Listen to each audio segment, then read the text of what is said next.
You know, the best part is I had opened up this platform to make a completely different video, but then this comment was at the top of my notifications, so game on. Because this mindset actually proves our case as to why we're choosing the bear. Because if the reason why trans women should not be allowed to use the women's restroom is because of all the men who are going to claim that they're women and dress up as women in order to go into the restroom and harm women and girls, you have a cisgender man problem.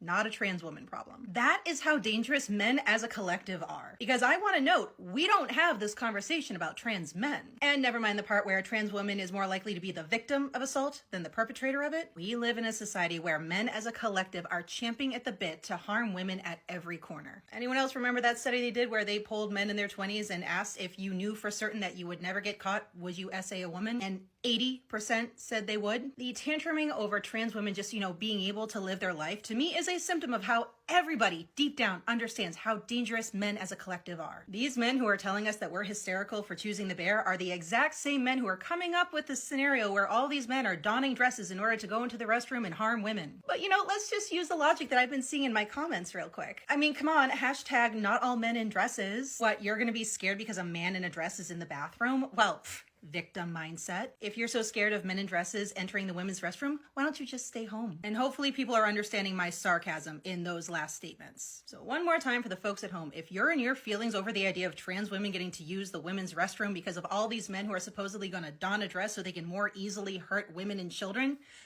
you have a cisgendered man problem. And the answer is also yes, you still are.